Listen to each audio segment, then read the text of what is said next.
attended Tennessee State University, and I graduated from Alabama A&M University. I am a licensed professional counselor in the state of Alabama, and I'm also a mindset and wellness coach. My passion is helping individuals bring a wellness to everything that they do. Oftentimes when we think about mental health, we think about severe mental illness, we think about dysfunction. Well, it's my goal to bring those practical, everyday steps into life so that you can experience life at its best.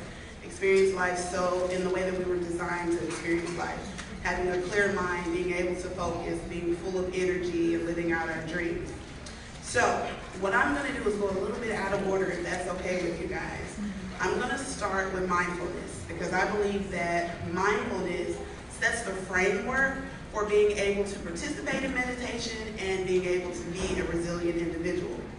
So I'm going to start with the definition, because I like to be clear about what I'm talking about when I'm talking about it. In the way that I use mindfulness, it is being present in the now, being able to observe what's happening here and now with no judgment, and allowing yourself to feel what you feel without attaching anything to it. So I'm going to detour a little bit. I'm going to talk about our brain, because our brain and our mind are really two different things. The brain is the structure, and your mind is how it works. Your mind is where the thinking and the essence of you exists. So in our brains, we've taught ourselves, especially now in this age of social media, how to rapidly cycle from thought to thought to thought. Now, it's a well-known fact that you can't hold two thoughts at the very same time. But the way our brain works, it moves so quickly, we don't notice the switch. Now, in this age of social media, when we scroll and when we're online, our brain goes into this hunter-gatherer type of phase. Our brain wants to see more. It wants to see the next thing. It wants you to keep going and keep going and keep going.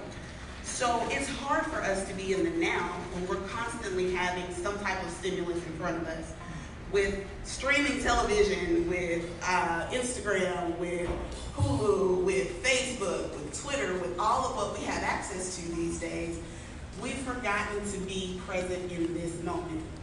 I love audience participation, you guys, so I'm going to ask you to raise your hands a little bit here and there. If I were to ask you all to raise your hands right now if you're thinking about what you have to do when you leave here, how many of us would raise our hands? All right. And for those of us who are not thinking about what we have to do when we leave here, I bet there's some of us who are thinking about what we had to do to get here, what it was like getting through the parking lot, where we were going to sit, how we're feeling in the past as well. Mindfulness is all about laying those things aside and just experiencing here and now. So what I'm going to ask you guys to do right now in this moment is just a really quick little mindfulness tip. How are your feet planted on the floor? Are they flat? Do you have your legs crossed? Are you comfortable or are you uncomfortable right now? Who's sitting to your left or to your right? What have you noticed about that person? Okay? These are things that are in your current experience right now that until you tell yourself to call attention to what you're experiencing now, are you hot or are you cold? We really don't pay attention to because we're always in go, go, go, go, go mode.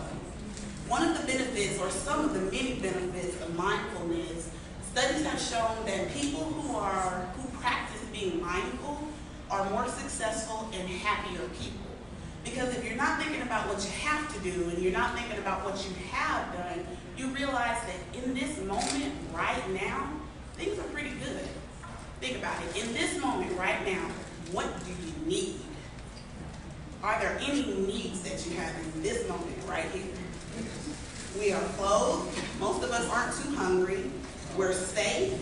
So all of the lower level needs are taken care of in this moment for the majority of us. So the more time we spend in this moment, the more productive we can become because we're not worried about things that are to come. Let's see, we'll look at my notes here a little bit more. With mindfulness, we've started to use that as a treatment for mental illness. or for disorders or presentations of mental illness. Panic disorders, depression, anxiety. It's also been used in relief for chronic pain. It's also been used in things like hypertension. I can't say pulmonary hypertension because I haven't done a study on that one. But for relieving symptoms of hypertension and diabetes, because when you're at a place of peace, when you're at a place of rest, things tend to balance themselves out. All right, now that we've learned how to be in the present moment, I want to bring our attention to how to focus. Meditation, you guys tell me, when you think about the word meditation, does it bring up something mystical or woo-woo? How many of us have heard that meditation is kind of something that's far out there that strange people who sit in the park cross-legged? So the definition for meditation, the simple definition of that is simply being able to bring your focus to one place in time, being able to direct your focus. So if we take it back old school days, the Bible says to think on these things. That's a form of meditation. When we're doing work in our homes, when we're washing dishes, when we get in a groove, we're really meditating on washing that dish. When there's that spot of grease stuck on the pan and you're really scrubbing that thing out, you're meditating on what you're doing. So you're being mindful because you're being in the present and you're focused on what you're doing. It's not a religion, it's not anything mystical. There are different ways to practice meditation, and it also can bring many, many benefits to your life. When we jump from task to task, as we do when we're scrolling, as we do when we call ourselves multitasking, the ability of our brain to execute at its fullest potential is not as high as it would be if we were focusing on one thing. So, focusing, being in the present, and picking one task or one thing to place our attention on is what I want you guys to think about as you go throughout your day. I have an exercise I want you guys to do with me. Is everybody up for that? Yes? Okay. So, first, everybody stand up. Everybody get up. I know. Stand up, sit down. All right, so just shake your hands out a little bit. Roll your shoulders back just a little bit, just a little bit. All right, now roll your neck just a little bit. All right, now you can sit down. So one of my favorite forms of meditation is breath work. Many studies have shown that if you can control your breath, you can control your life. So in the United States, most of us are what we call chest breathers. And when you breathe primarily in your chest, you're not getting the full benefit of oxygenation to your bloodstream. So what I want to do is teach you guys how to become belly breathers. So take a hand or two and place right in here. All right, place it on your abdomen. Now I want you to take a full deep breath. Just inhale. So as you inhale, I want you to make your belly expand. Okay, so you guys can exhale. So we're going to keep taking deep breaths, okay? As you inhale, make your belly expand. That's filling up your lungs with oxygen and giving your bloodstream the most amount of air it can possibly get, all right? So take a couple of breaths so that you get comfortable taking a deep breath. How many of you would raise the other hand and tell me it's probably a little uncomfortable to take deep breaths like that at first? Yeah, it's because we're not accustomed to doing it. All right, so I'm going to ask you to do one more uncomfortable thing for right now. I want you to close your eyes while you're taking these deep breaths, and I want you to just listen to my voice and follow the instructions. I promise I won't have you do anything too strange. All right, so I want you to inhale all the way down, expanding your abdomen, and I want you to exhale when you feel comfortable. I want you to simply think about the breath as it enters your nose, as it passes down your esophagus, works its way through your chest, and into your belly. If it helps, think about a balloon located right behind your belly button on the inside. Fill that balloon with air, and then completely empty that balloon. Think about how you don't think about your breath. On most days, it's just an automated system that works in your body. But think about how hard life would be if you had to purposefully think about breathing in and out, breathing in and out. Now on this next inhale, whenever you cycle through, I want you to count to 3. Make your inhale elongated. So it will be inhale, 2, 3, then exhale. Inhale, 2, 3, then exhale. Now I'm going to challenge you a little bit further. On your next inhale, count to 3, but then exhale to the count of 4. So it would go inhale, 2, 3, exhale, 2, 3, 4. Let's do that again. Inhale, 2, 3, 4, exhale, 2, 3, 4. Now you can open your eyes. Now by show of hands, how many of you feel a little bit differently than you felt before you started breathing? Okay. Is anybody curious as to why that may be? Okay.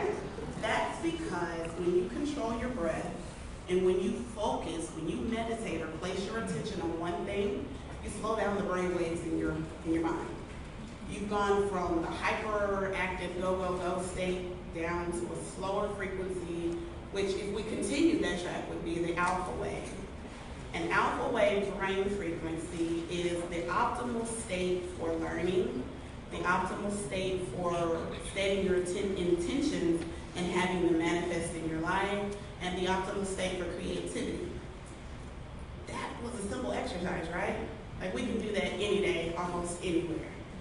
If we are in a constant state of stress or a constant state of flux, which social media and just regular life has placed us in these days, we're not getting the benefits of our optimal creativity.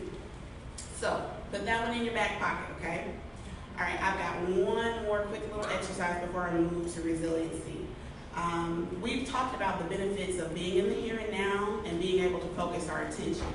I want to talk about why it's important to be able to focus your attention in resiliency, but I have an example for you. So, can I have a volunteer? Come on, somebody. It can't be you, right? He's seen my example already. All right, so thank you so much. Let's give her a round of applause.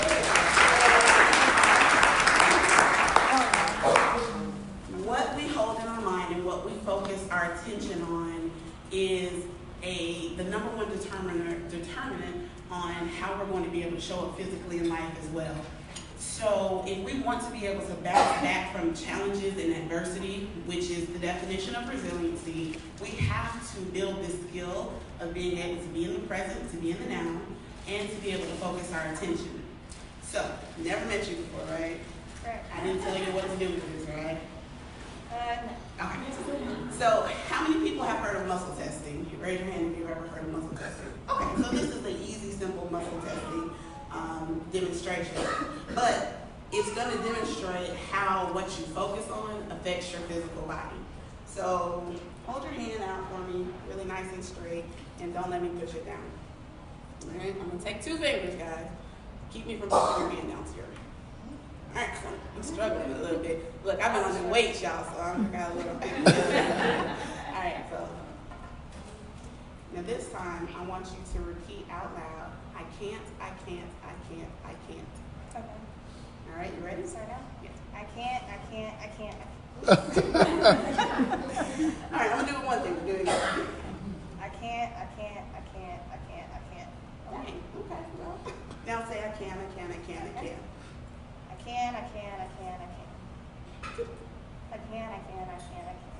All right, so thank you very much. I appreciate it.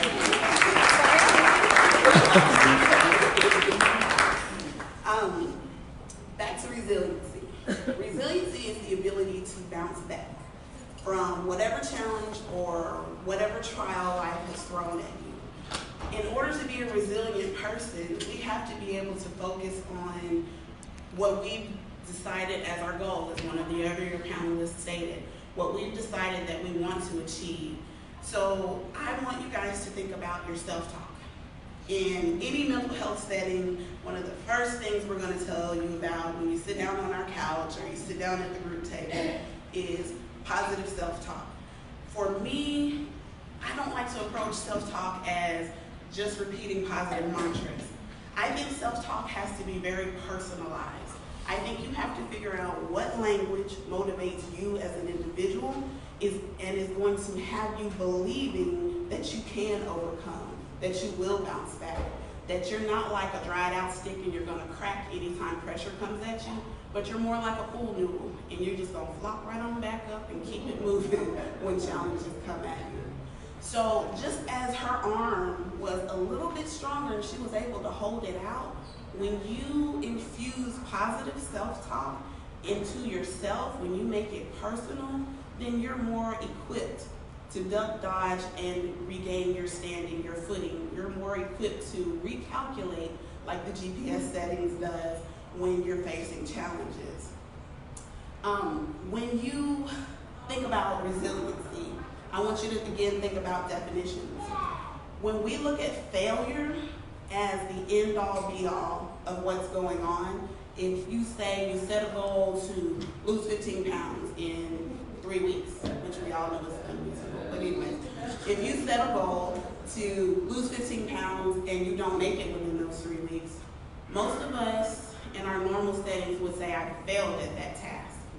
But instead of looking at it as a linear journey, I want us to start looking at life as more of a continuum.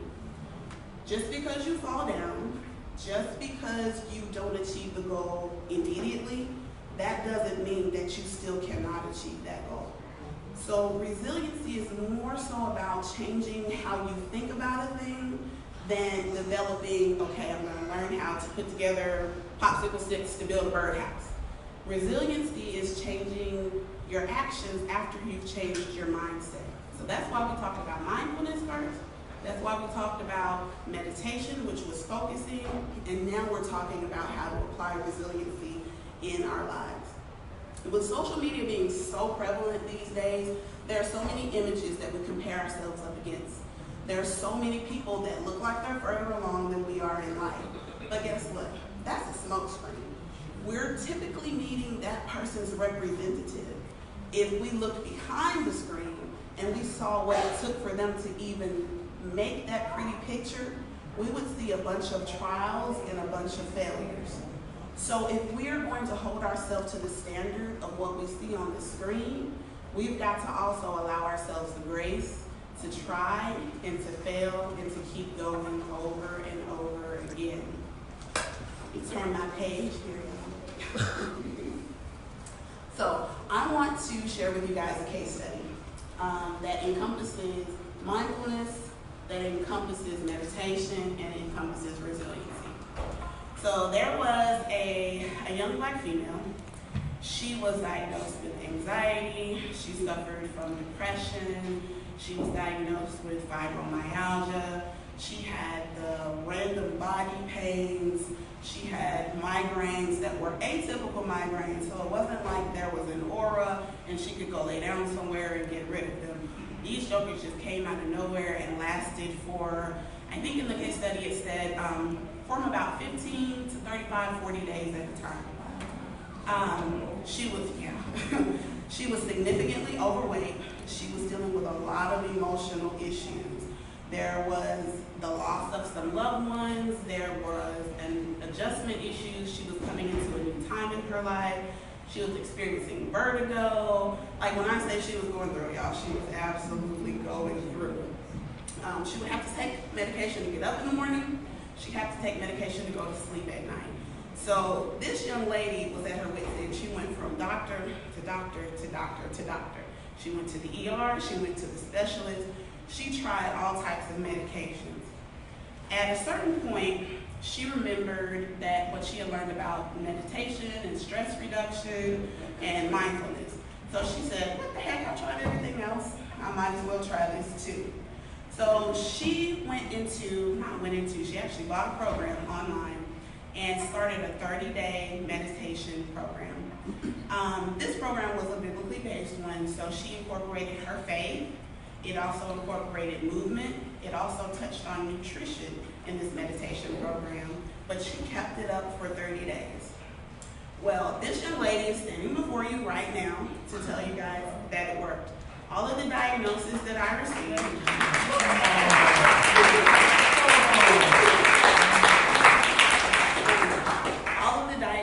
I had received leading up into that point, hypertension, pre-diabetic, significantly obese, they have all, still got some weight to lose, but I'm working on that. They have all been rescinded. And it came from taking back control over what I have control over. I have control over what I think, what I allow into my personal space. I have control over the things I put in my mouth. I have control over my environment, and I have control over how much I move my body. Now, I'll say this, just as an earlier speaker said, it takes a holistic approach. If we're going to get the most out of life, if we're going to show up as our best selves, then we've got to control what we can, and that's the thoughts that we think, that's what we put in our bodies, that's how we take care of our bodies. So being present in the moment is the first step. Being mindful. How can you determine what you need to do if you really don't know what's going on with you? I know that can be a really scary place for some of us because we've been through so much. So to sit still with our thoughts, to sit still in a quiet place and really evaluate where I am and how I feel, that can feel very, very scary. But I'm here to tell you it's worth it. There are things that I can do in my life now that I never imagined doing. Y'all, I go to yoga classes, I take boxing classes. I'm doing a lot and I'm loving it because I have the energy to do it. But it started from taking a personal inventory and deciding, programming that personal GPS. I say that a lot because it's one of my favorite analogies to give clients. You have to decide where you want to go, and that's all inner work. If there are challenges that you're facing, don't be afraid to step out and say, you know, I need some help with this. I need some assistance with this. There's a lot of things that we sweep under the rug, and culturally, there are a lot of things we've been taught to sweep under the rug. But with the demands that life has placed on us this day and age, you can't do it alone. I'm not saying you need to go sign up for therapy, but I'm saying make sure you have a quality support system. I'm saying use the resources that are available to you. I'm saying take care of your emotions, take care of your mindset, take care of your physical body, and do something that's connected to your purpose. I say again, my approach is a holistic approach. If you're not connected to something that's greater than you, and I'm not saying any specific religious component, but you have to do something, be engaged in something that will make you want to wake up in the mornings. You have to participate in something that gives you joy on a regular basis. So self-care, self-care, self-care, and community. So I've been told that I have enough time for a question and answer portion. So if you guys have any questions or want strategies or tips or resources to starting a mindfulness or a meditation practice, let me have them. Yes, sir. You said belly breathing was one of your favorite ways to get into a meditative state. What's another one? Let me think. I love the progressive relaxation techniques. I will turn on YouTube and I will just type in there progressive relaxation, and there's a billion free resources. Most of them start you off with breathing, but then it has you focus on one particular part of your body, and it takes you throughout the rest of your body. And when I tell you, I don't know why people do drugs, because once you do a progressive relaxation meditation, you feel like a brand new person. Yes, sir. You mentioned the 30-day meditation program. Yes. Sure. The 30-day meditation program that I did was called Essential Heart Physics. It's produced by Dr. Jim Richards, and he's actually out of Huntsville, Alabama as well. And it takes you through relaxing your body, but it also has, I didn't do it. I'm going to need you to repeat that one more time. Okay. Essential heart physics. And you can find that, I think, on impactministries.com, on their website, and they'll ship it out to you. It's a little expensive, but it's worth it. Yes, ma'am. He's trying to bring his mic. Okay. If we can ask you to speak loud, the microphone does not work. I'm sorry. Stated that you had fibromyalgia. Yes, ma'am. How are you feeling now? When I tell you I get up there, sometimes I have flares, but it's more so things that I can detect because I do practice mindfulness.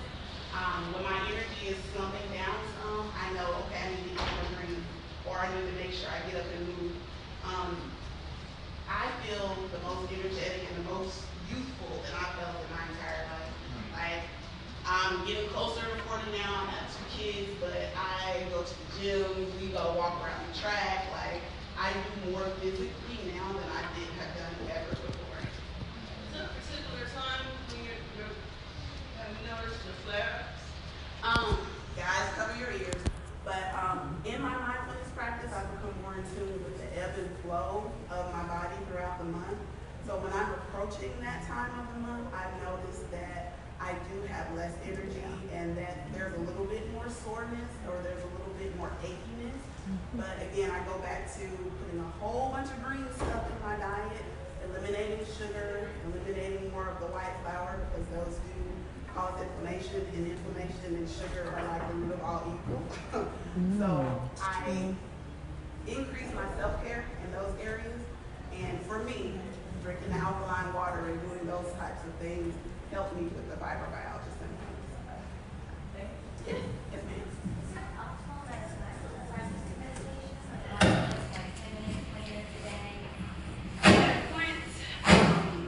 Different practices have different recommendations. I would suggest starting with whatever you can handle, because when you first start it, your mind is going to wonder. It's going to be so hard to stay in that moment. I'm going to walk back over here so I can tell everybody about this exercise that I started with. Running in heels. Okay. When I was in undergrad, they actually told us about a mindfulness exercise that's the easiest to start with, which is light you a candle, focus on that candle. In your mind, describe every little iota that you notice about that candle. The flame is moving to the left. The flame is moving to the right. The flame is orange. The flame is more red in the center. You just give a description of everything you can think of about that one particular object. It doesn't have to be a candle. It can be whatever you want. It's just training your brain to stay focused and in the present time. And then increase the amount of time that you spend doing it from there on out. Y'all, with the social media age, there are pluses and there are minuses. You can download an app for meditation. I think it's called Daily Om is one that's really, really good. And there are so many of them. You just go in your Google Play or in your iTunes and put meditation down, and you can get an app. Or even on my Fitbit, I have a thing, it'll say relax, and it'll time it out for like 2 minutes or 5 minutes or whatever intervals you want to start at there. So it's just integrating it into your life and seeing where your optimal level is. I saw another hand. Go ahead. In the back. Yes, so listen to all the mindfulness, and I know I've done it myself. So since you say you go to the gym, I want to start to actually put that into some of my sessions that I do with my clients. Yes. So what would be like the best time to what is the best time and how long should I do it? Okay. Before or after? What I practice is in preparation. What I practice is in preparation for my workout sessions. I will visualize. I will do my deep breathing exercise. Then I'll visualize myself doing the exercises. I'll focus on what it is I want to achieve, what muscle set I want to work on, and what the ultimate outcome is. My trainer and I have actually, we talk about healthy vibes there for a minute, but we actually come up with it's going to be more regularly, but it's called Healthy Vibes, where we talk about the mindset, we talk about the meditation, Then we do the exercises and we pair them with the music that's specifically so many beats per minute to elicit a specific heart rate and specific brain frequencies. So I would say cultivate maybe some of that into it. Look into some binaural beats, and you can look those up on YouTube as well that are going to elicit energy and focus from your clients. And just make a specially crafted environment for productivity and for physical activity. I hope that was helpful. Sorry. I saw another hand over here. Y'all good? Okay, yes, sir. You said binaural?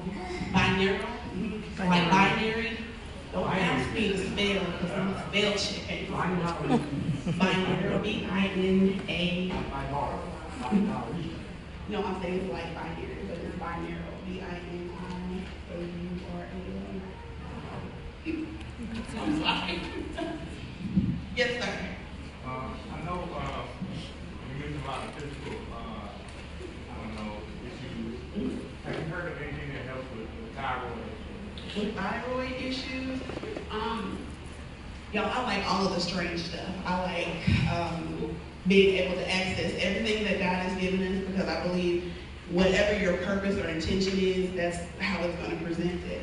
But I love acupuncture, and I also love doing herbs. So I lean towards things like maca, which is one that I use for energy as well with the fibromyalgia. But I would say incorporate maybe a herbalist or go to an acupuncturist. I've even done chiropractic work just to get rid of some of the mess in my body. So I would definitely go to your doctor, take their wisdom because it is wisdom, but also seek other avenues and listen to your body.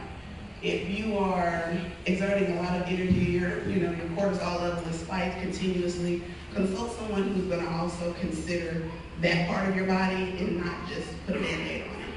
Sorry, that was really vague, but yes, ma'am. Do you know there's a link between hypnosis and meditation?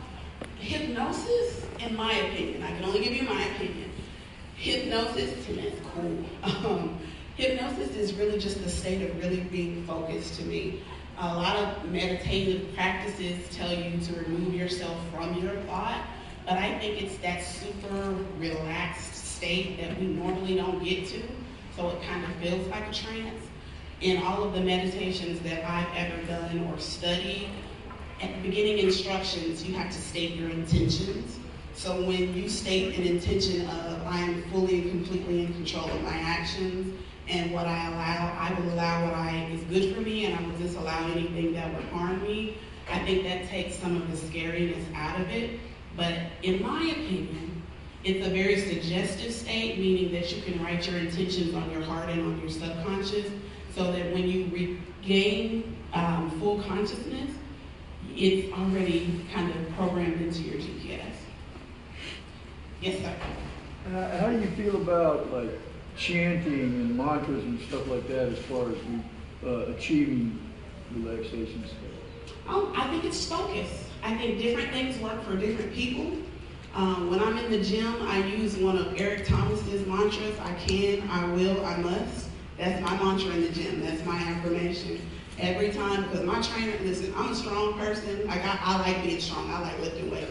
So, and I talk about the gym all the time. Like my teammate over here is laughing, y'all, because that's kind of my set point. If I can push my body, if I can make my mind push my body, and if I have key phrases that I've attached ability to or encouragement to, I want to use those key phrases to elicit a reaction in my body. It's really like a reinforcement thing. You know how when you ring the bell and the dog salivates without the food being there? If you do an action over and over again, or you visualize that action, because your body can't tell the difference if you're thinking about it or imagining it, or if you're actually doing it. So if we attach that reinforcement to a chant or a mantra, it gives us that same response in our physical body. So I believe in them. Kind of like the little engine. Yes, I think I can. I think I can. I think I can. Like, I can't, I can't, I can't, or I can't, I can't. Yes, ma'am. When you were speaking about having control of what you think, your environment and stuff like that, so it's like a statement and a question. So one of the biggest things that I noticed that probably over the last 2 years of my life, I sometimes your family will put things on you. And one thing I noticed that if I do not allow them to bring it to me, then I don't have that feeling of having to deal with it. But in that manner, do you feel as, with your situation, do you feel like you abandon people, or has even your environment changed because of that? I mean, I feel better because now I don't have to deal with their stress, but it almost feels like a feeling of abandoning someone else to uplift yourself. How do you handle those situations? Do you say to them, I mean, for me, I'm very direct, which that may not be for everyone. Do you say to them, I can't deal with your issues because I want to make a better me? Like, what are ways you could tell someone in a nice way, maybe not so direct? I believe in directness as well. Yeah. I think that we have to prioritize, because it's the cliche phrase, you can't pour from an empty cup, but I remind myself of that. My highest priority for me is between me and God, then it's me and my kids, then it's everything else. So if what they're asking me to do, or if their stressors are taking away from me and God and me and my kids, I have developed the skill, because I'm a people pleaser. In the past, I would just do it, and be burnt out. But I have the past to look back at and say, this wasn't effective. And one of my favorite questions for myself and my clients is, how's that working for you? So if it hasn't worked for me, if it hasn't filled my cup, if it hasn't allowed me to show up as my best self, I can't keep revisiting that. Now, the way I say it to them is, right now I'm unable to. Right now I can't deal with that, or I choose not to deal with that because it is a choice that I'm making. I choose not to deal with that. They can get mad, but that's their own mess they got to work out in their lives, because they're feeling entitled to your energy, your time, and your resources. It's not about you. It's about them. So as I'm wrapping up, because I think I'm almost out of time. Almost about 5 more minutes. Okay, I'm almost out of time. I just want to say thank you again to everyone for your questions, for your attention. I would like to invite you all to visit my website, personal plug here. It's www.myjourneysolutions.com. Usually I do a weekly live session and we cover topics like this on Facebook, so you can find me on Facebook as well at either Portia Hines or My Journey Solutions.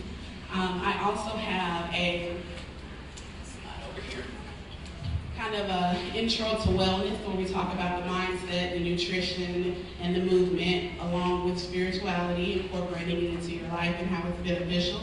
So if anyone's interested or has additional questions, you guys can see me afterwards. I'm just so honored to be here because mental health is my passion, you guys. Again, I was diagnosed with depression and anxiety, and because of the resources that are available, and because I felt comfortable enough in my community to say what was going on with me, I've been able to regain my health and my wellness. So it's my mission to help other people regain their health and wellness as well. Thank you guys so much for your time.